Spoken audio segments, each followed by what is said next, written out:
Hi everyone, Aaron here for Zollotech, and this is the Samsung Galaxy S8 Plus. I've been using it since it came out, and I thought I'd share my thoughts with you, but instead of doing a traditional review, I wanted to share the good and the bad, or the positives and negatives. So here's the first one. So the first thing is its design. The design is instantly recognizable as the latest and greatest, the future of phones. In fact, that's what it feels like you're holding when you're holding this. It looks better or nicer than anything else out there. You've got very minimal bezels on the bottom and top, and then on the bottom you have your speaker, your microphone, USB-C, and a headphone jack. Thankfully they included that as well and didn't follow Apple as far as that goes. On this side we have a dedicated Bixby button, volume up and down, nothing on the top except our SIM card tray and a microphone, and then we have our power sleep wake button on this side. On the back we've got our camera, fingerprint sensor, you've got your heart rate sensor, your flash, and then on the front you've got your forward-facing camera and your speaker here. So the design of it is just really nice. I definitely think it looks like the future of phones, and we'll see what comes out later, but right now this is the phone that looks the best. The next positive is the display. The display is huge on this device. It's 6.2 inches from corner to corner, and you'll see it's curved and wraps around the screen. It's 2960 by 1440 at 529 pixels per inch. It's a Quad HD Plus Super AMOLED display is what Samsung calls it, and I don't know that there's a better display on the market at this point. It's very vibrant. Things are really nice looking, maybe a little bit overexposed at times, and blacks are as black as can be because those pixels are off in pure black. The next positive is it's IP68 certified. That means it's dust and water resistant, so you shouldn't worry if you drop it into some water, you get in dusty situations. It should still continue to work no problem. And that's just about every phone nowadays should have that, and it's great to have it on this device. The next positive is its processor. It's got a Snapdragon 835. It's an octa-core processor that has 4 fast processors and 4 slower, power-saving processors. And it never seems to lag. Everything is just really nice and fast and fluid. If we go into Bixby, you'll see it pops right up, go back, and it just works as you'd expect, and it's probably one of, if not the fastest feeling devices I've used in a long time, especially from Samsung. So that's a major plus in my opinion. The next positive is the cameras. The front-facing and the rear-facing camera are both great. The rear-facing camera uses a new sensor. It's a 12-megapixel sensor that's capable of 4K video recording, all the things you'd expect. It also has optical image stabilization, an f1.7 aperture, and it also has autofocus, and it looks really good. And take a look at some of the pictures it takes.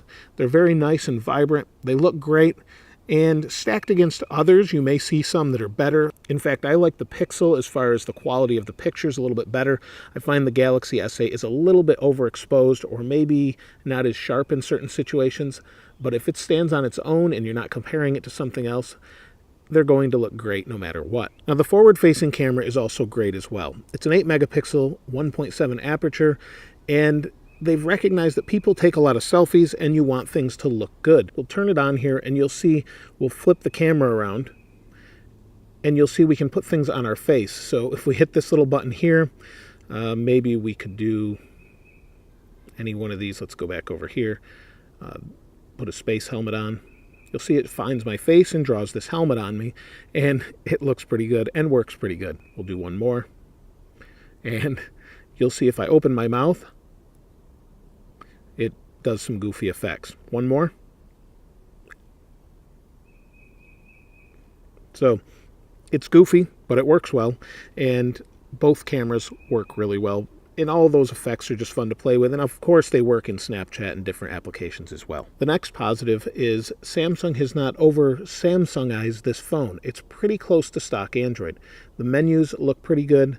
If we go into this menu, you'll see they don't look overly complex or anything goofy. It looks pretty stock as far as Android is concerned. And this is TouchWiz, but I've been using my own version on top of that. So if I go here, and then I'll go to Home, I've been using the Google Now launcher, but either way, you can use whatever you want, and I prefer this particular setup, but you can use whatever you want, and it doesn't look too much like TouchWiz when you're using it. So if you like it, you can change it. Also, you can change the back button since they're on screen now. So normally a back button on Samsung's on the right. I moved it to the left where it should be. Another positive is there's no more carrier markings on the phone. Samsung has regularly had Verizon or AT&T or T-Mobile inscribed on the phone, depending on which particular version, things like that. But it's no longer there except on boot up. So if I turn this off, there is a Samsung and then a T-Mobile thing will pop up also when you boot the phone up. But other than that, there's not really a whole lot there. There's a couple pre-installed apps, but they're mostly apps you'd use, like your account and then also your voicemail, things like that. Otherwise, you can just move them or get rid of them. And so they've really left it stock as can be. The next positive is reception. Phone call reception is great. Phone calls sound great. And you'll see I have pretty good signal, and I find that my signal is better than on an iPhone, for example.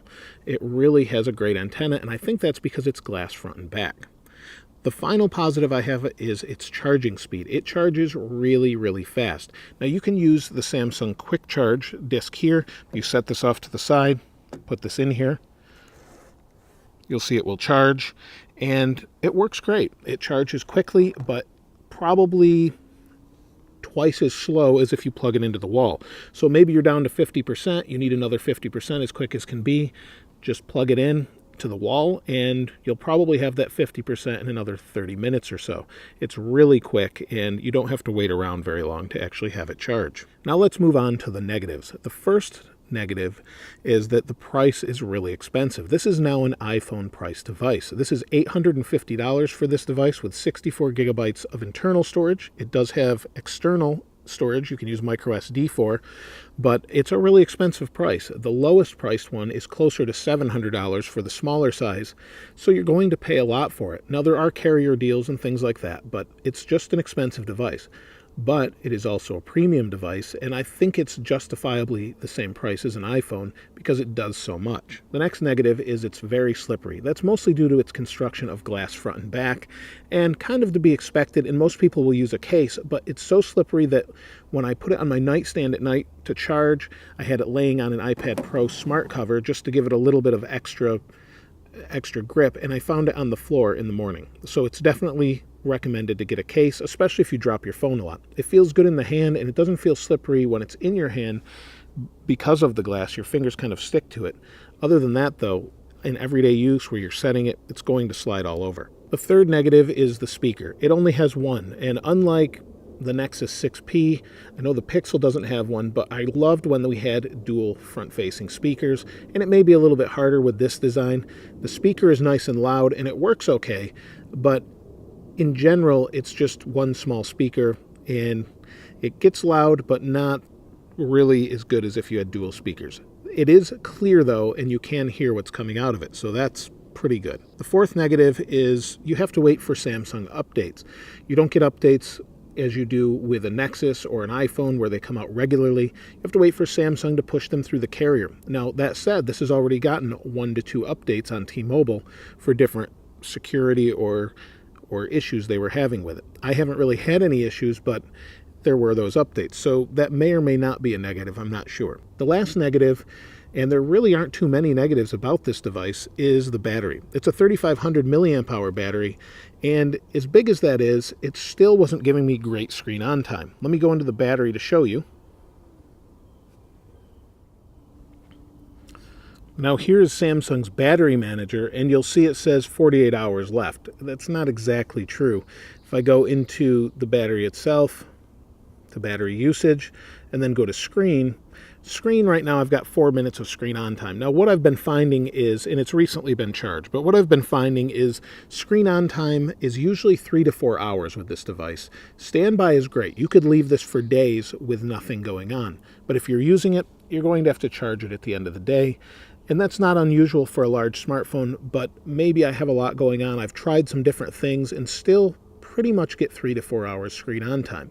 There are some others that have gotten much better battery life. That said, I am checking 4 different email accounts. I'm not using it any differently than I use my Pixel or my iPhone, and I get better battery life on the Pixel and iPhone. However, it's easy enough to charge it with a fast charger and things like that.